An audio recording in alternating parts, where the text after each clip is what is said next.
Welcome back to Ultra Uncovered. We are here for Dona Daily, Day 2. And I'm Russell Ditzworth, joined as always by Corinne Shalvoy and Graham Shalvoy for this series. We had an exciting day today. We are sitting at about 8 p.m. Arizona time, 9 p.m. Colorado time.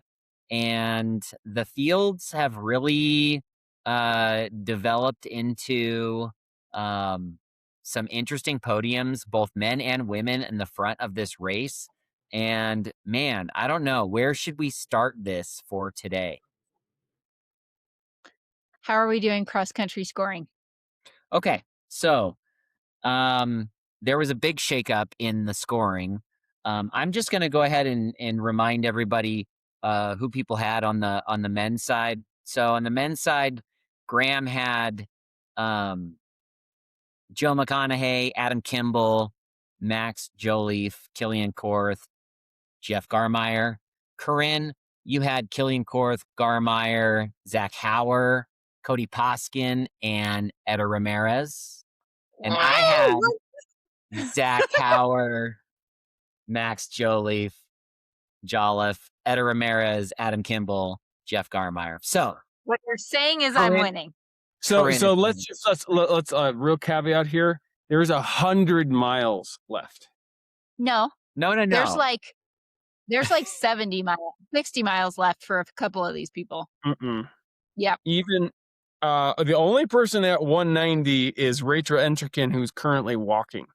And Killian Korth is also at mile 190, and he is on my list. To your point, Graham, Jeff Garmire, who is now, he's moved his way from like 50th place up to 13th today.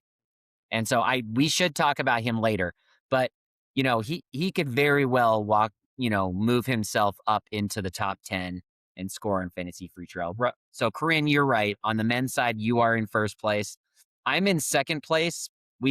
Graham and I both have two likely DNFs. One confirmed DNF and one Adam Kimball, who is DNF-ing. Adam Kimball has gone from 13th to 50th. He's literally swapped with Jeff Garmire. Oh, what's going on with Adam? Dang it. Adam Kimball by the tracker, has been at Fain Ranch for 19 hours. Adam and Mika it's not looking good. He was sucked in by the Satisfied couches, and he's just staying there. Well, and then Mika convinced him to go get steaks. Oh my God. Oh, okay, brutal. You want the women's rundown? Yeah, I just want to say I'm really bummed because Cam Haynes, he actually was concussed. So problems. Oh, he did hit his head? He hit his head. He got checked out, and you want to they did diagnose him with a concussion and a TBI, which you do not want to mess with. He said he kept going and was trying to continue, and he was having vision problems as well as just some, like equilibrium stuff that I don't think you want to mess around with that. So he did have to drop, which is unfortunate. That's too bad. It is. Traumatic brain injury for those, which sounds way worse.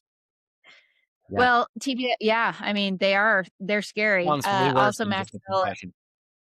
Yeah, also Max Jolliffe, dealing with some kind of a hip injury after having a fantastic day one.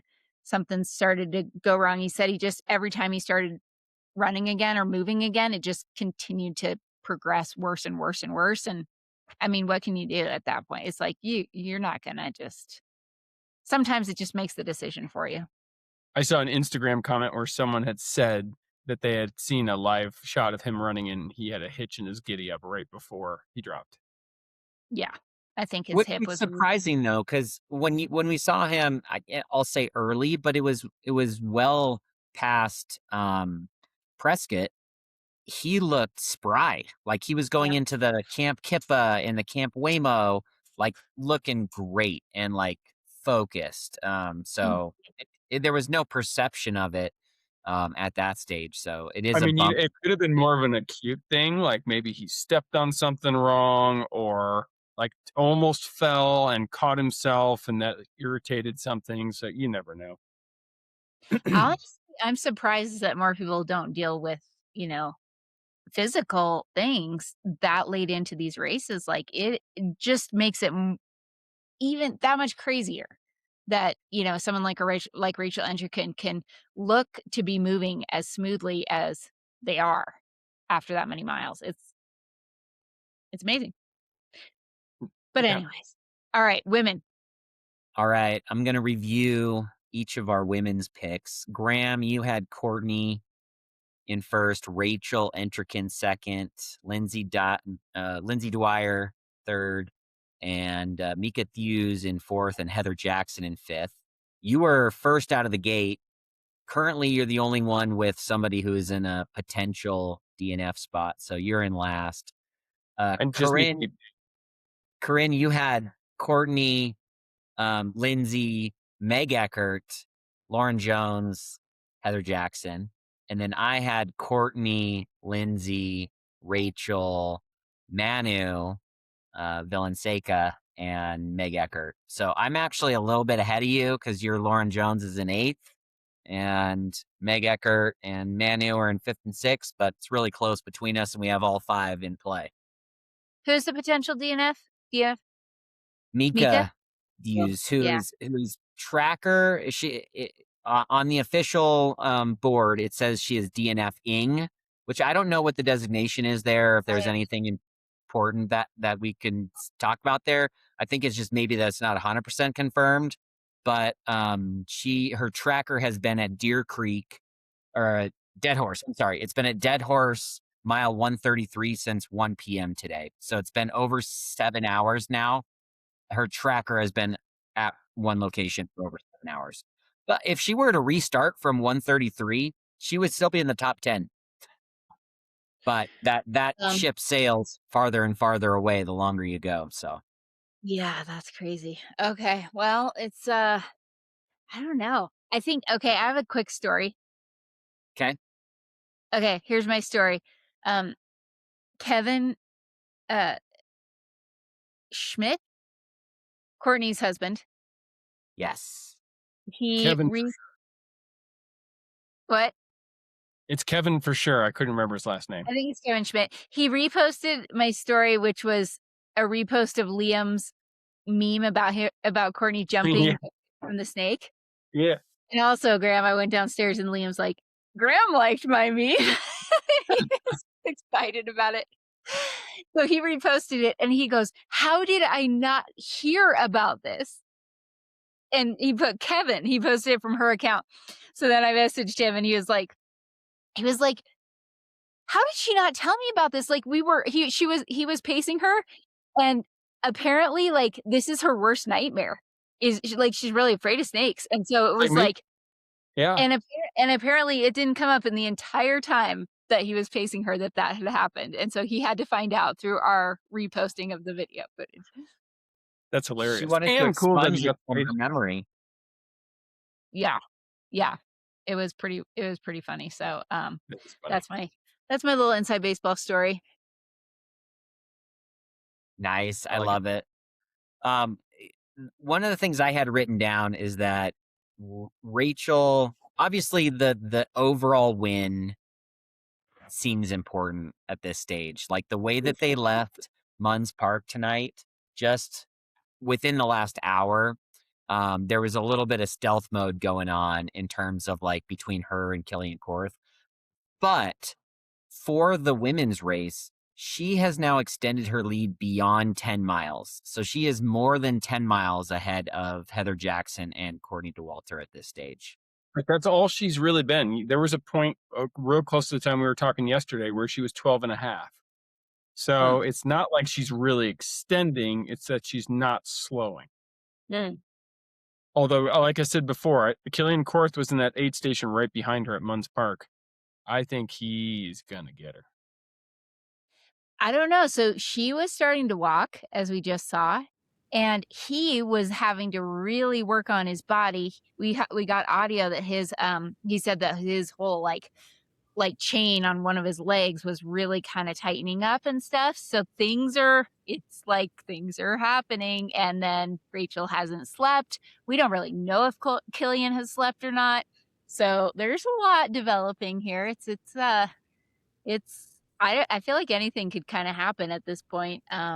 But Rachel I think she's really pushing it to the edge, and it's just going to be wild to see, like, does it stick or does something explode? Or it'd be like, as a viewer, it'd be kind of fascinating to see, like, well, what does impact her? Does her stomach go? Does she get, does her physical kind of break down? Does she get emotional? Like it's like we don't know what her kryptonite is. Yeah. Has she had a big blow up in any of these races that you can think of? I can't really think of one where it's been something like that. The only thing I heard of, when I don't know what happened, was that she did DNF the Spartathlon, and don't know what made her drop out of that race. And I don't think she's really talked too much about it. She said I had to drop out of this race, but that's the only time that I've ever heard of her having, like, an issue that caused her to really have a, misstep. Yeah. Yeah. We should also update that we were talking yesterday about Kevin Cocodona taking out hot.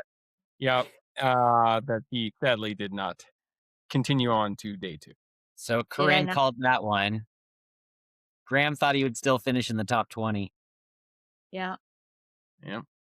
But he was in the chat, so it sounds like he's a cool guy and is in good spirits right now. Totally. Totally. Mike Versteeg dropped. Yeah, I saw Kyla messaged me that, bummer. We've had, maybe 2 potential drops here. We've got this guy from Sweden. He's the only one holding on for the Satisfy team. He's our dark horse. Oh no. And he's in the top 10. Oh wow. So well, I think when cotton shirts get wet, they can really start to get cold, and that can screw people up. Graham. Oh boy. Cutting deep. So, yeah, anything else stand out to you guys? I was going to note that Rachel ran the first 100 miles in under 18 hours. I saw that. And how much faster is that than Dan Green? Well, she ran 17:58 or 17:57, something like that, and I think he was 18 and a half, if not more. But later in the day today, Dan Green was also in the chat, and I didn't double check the stats, but according to him, Rachel was about 3 hours ahead of his splits from last year. That's right. Yeah, that's about right. And there were 4 people in your course record type pacing. Yeah. So let's say they were within a half an hour at the 100-mile mark. Rachel has really extended that lead against Dan's course record. I wonder how much of that, because I know Dan did sleep at some point. So since she hasn't, I wonder if that has anything to do with it. Yeah, Dan took like a handful of 10 to 15 to 20-minute naps. I think he totaled about an hour to an hour and a half of, like, laying down over the whole thing. So that's kind of the approach that it seems like Cody Poskin's taking. Short 10 to 15-minute whenever he feels like he needs it. Seems like he's got that figured out. He's doing really well. Yeah. I was very surprised by Joe McConaughey's decision to take a full hour at Sedona. What do you guys think about that? I think everybody's so different from a sleep perspective. I mean, you talk to people. I mean, I talk to people all the time about, hey, I sleep 6 hours a night and that's all I ever do. Or you'll talk to people who are like, yeah, no, I got to get 9 hours a night. Everybody just seems so different. So, I mean, I think for someone like Joe, who knows his body really well, you would think he probably has a pretty good sense on what he needs to do to continue.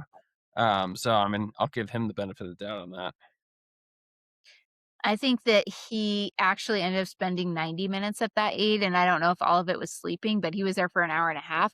And I think what he was thinking is, I have not gotten an hour and a half of sleep since I had a newborn since he was born. So this is my only opportunity to get an hour and a half of sleep. That could very well have been the case. Cookie donut vacation, sleep vacation. Yeah. Like when a new parent has work travel and they get to sleep in a hotel by themselves. No crying children. It's like glorious. Yeah. I am also in the chat with 115 other people who are cheering on Randy Zuckerberg, and she is having an absolute blast out there. She is posting pictures of herself with like crazy blankets on, smiling ear to ear. Like there's so many people who are cheering for her, and she's literally I feel like it's almost cheating. She's got 115 people literally doing this whole thing with her via chat. Like she's got a support group. It's amazing. That's so cool. She's a great advocate. Here's a cool story about what Randy is doing. She's wearing 2 watches, and she stops one of her watches for every single segment and uploads to Strava. So that she doesn't lose it. Yep. And then the other one is just running continuously. So we're always getting these continual updates on Strava too of how she's progressing. And the first time I saw one, I was terrified. I was like, oh no, I'm seeing a Strava file from Randy. It's like start to Crown King. And I'm like, no. And then I read it and it's like, this is just the first section. I'm doing great. And I'm like, oh yes, cool. That's cool. That's cool. Yeah, she seems to have the social media game dialed. Surprise, surprise. For sure. All right. So what do you guys think is going to happen overnight? Because this is pretty critical. Okay. I just pulled up something about that I wanted to reiterate on Joe's sleep strategy here. Okay. So Zach Hauer had kind of just left Sedona right when Joe McConaughey is kind of deciding like, hey, I'm going to take a full hour here. You said he took 90 minutes.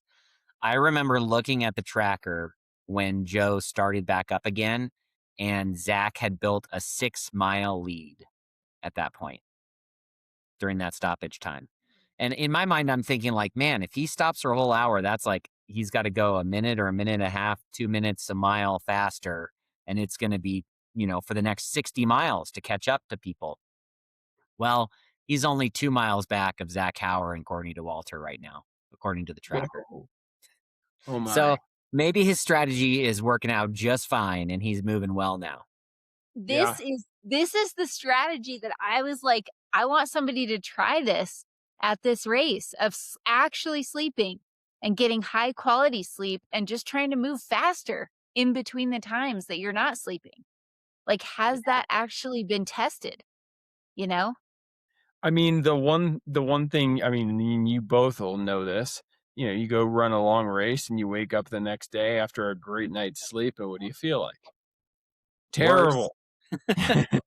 So, I mean, there's definitely some give and take with that. Is do you want to let your body fully start the healing process and then you go beat the hell out of it again? I mean, I don't know if that's an answerable question for anyone except for one individual person. It's so hard to know how someone would, bounce back from something like that. And that sounds to me like he actually got some good sleep, because we saw in the chase that he tried to sleep and he couldn't. But that sounds to me like he he legit got some good rest that rejuvenated him. So that's pretty. Yeah. I mean, that's pretty cool. So he's close to them, huh?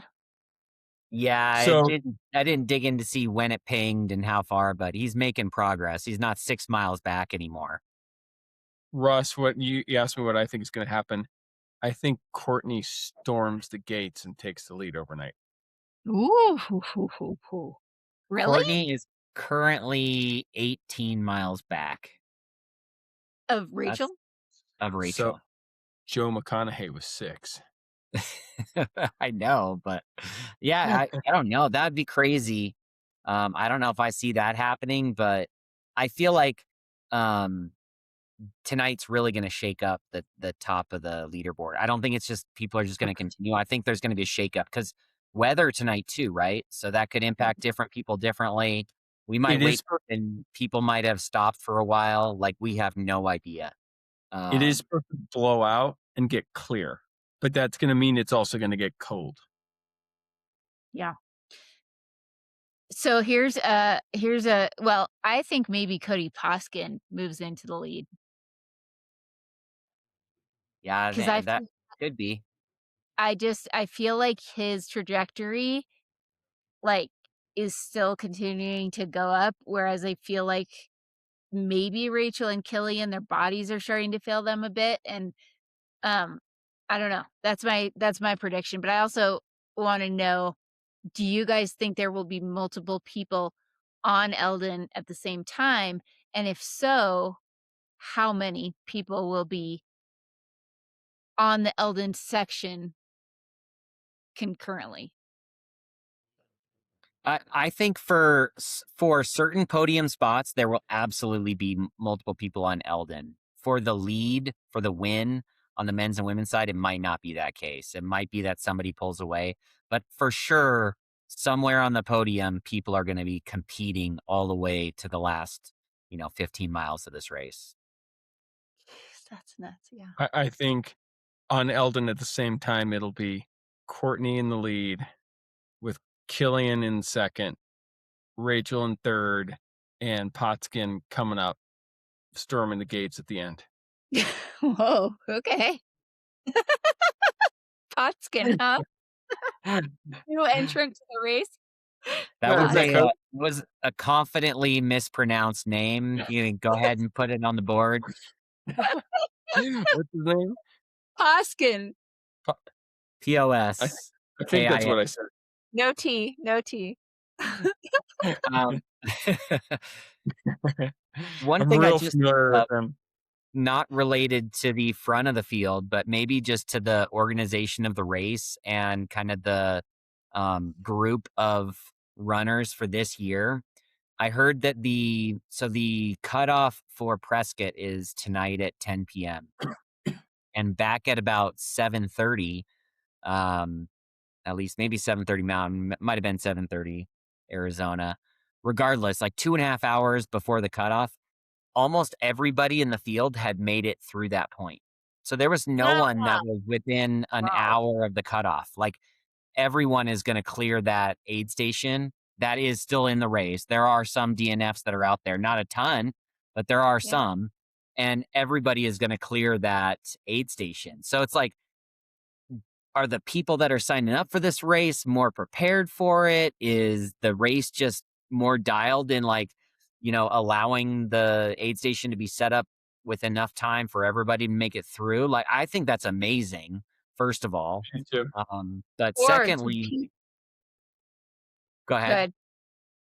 Good. Oh, I was just gonna say, I think it's amazing, and I think it's just a credit to the organization of just like they really are supporting all of their runners through, and have the race dialed well enough to know how long it's going to take, even the very last runners to finish.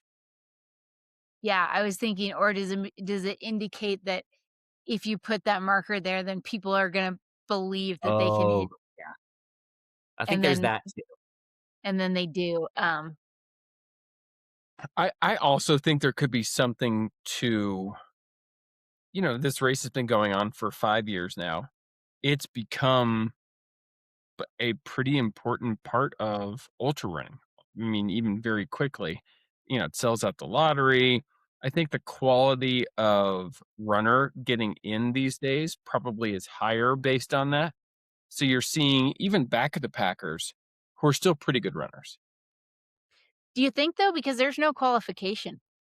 Right. There isn't, but I think so many people have seen this, and there's probably enough good runners out there who are applying for the lottery that I think it probably raises the overall bar of the people getting in. Yeah. Whereas maybe 2-3 years ago, you'd have someone saying, oh, I'm just going to roll the dice. I've run a couple 50 milers and 100 miler. This looks cool. I'm going to jump in here, as opposed to, hey, I'm going to go, conquer this 250-mile distance, and I'm going to do whatever it takes to get ready for it. Well, that's an interesting point, because how much does having a live stream and showing the race itself and the runners in it, how much does that impact someone, when they're thinking about doing it, really understanding the viability of them being able to do it versus something like a Leadville where a lot of people go to Leadville, but maybe they haven't seen exactly what that entails because there's not a live stream. Yeah. And so they I mean, don't if know. you, Yeah, because I feel like they're they're different because, like, a lot of people show up to Leadville and don't make those cutoffs. Are the cutoffs too aggressive, or are the runners not fully prepared? And how much does having a live stream and viewing it and the research of seeing the course, seeing people doing it, talking, like, how much does that, impact their ability to actually only sign up if they're gonna prepare properly or know what they're in for? I think there's a lot to be said for that. And I think also, especially for a new race like a Cocodona, if you want to really attract a lot of people, having a live stream where you can get influencers, people in the chat, all kinds of different things, I think that instantly ups kind of the how much visibility and eyeballs are on it in general. And then a lot of those people watch that live stream and go, gosh, I want to do that. Look at that. Look at the Red Rocks of Sedona. I want to run by that. And I mean, there were some beautiful shots today, especially in Sedona. Oh my gosh. It makes me not want to run it, but it makes me want to go to Sedona. Well, Chris Warden told an awesome story today of a runner who did not make it into the Cocodona race and decided to sign up for the Bradshaw Brute and Sedona Canyons 125. Did you tell that story, Corinne? That was me. That was Winona. We wrote an article about Winona. Maybe he stole it. Chris, you're stealing my content. Winona Fulgham, yeah, she's Black Sheep Running on Instagram. She's a native runner. She did Cocodona last year. She didn't get in because she was too far down on the wait list this year, so she signed up for both races. One starts on Monday, an hour after Cocodona, and one starts on Wednesday. And she ran the 100. She's running the Bradshaw Brute 100 miler and then the Sedona Canyons 125 after that. Oh my gosh, that's You cool. know if he's finished the Bradshaw Brute yet? Let's find out. I'll look it up while you guys keep talking. Okay. But yeah, I also was gonna mention that we've had 300,000 views of this thing. Amazing. I mean, I had it on all day. 300,000. A third of a million. Am I just one view, or every time I log in, am I a different view? How does that work? That's a good question. I don't know how many unique views that is, or like unique viewers. But I think I don't know exactly. There is an analytics tab on mountainoutpost.com. And I haven't dug into it, but Liam's updating stuff on there, and I think that's where some of these stats are coming from. So maybe it describes the viewership numbers. But I mean, either way, that's an amazing number. Even if it was, people logging in multiple times, like how many times? Even if it was duplicative, it's a third of a million in 2 days. Yeah. And I think we're consistently having like 9 to 12,000 on viewing at any given time. Just that's a lot. It's just, yeah, it's pretty wild. Bradshaw Brute. I'm looking it up. Bradshaw. Graham, what's been your favorite drone shot that you've seen? There was a shot of Sedona today that had the Sedona Red Rocks and then the mountains behind it. And it was just unbelievable. You had these little tiny runners running across this single track up against this red rock. It was just spectacular.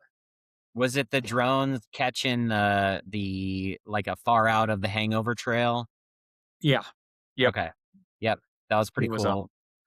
There was some good shots of them like crossing like a highway area coming into like Deer Pass, I think.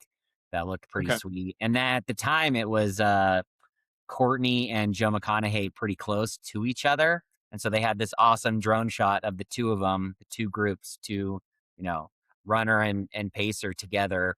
I think it was looking out towards the west away from the highway, but that was pretty sweet. And they've had just some amazing shots to accompany all of the commentary this time. Well, and I think every year that goes by, one of the changes is the pixelation. gets better every year. So like now we're starting to see really beautiful shots because you can actually see all of the background. And it's, yeah, I mean, the quality every year has gone up, and this year has been a big step.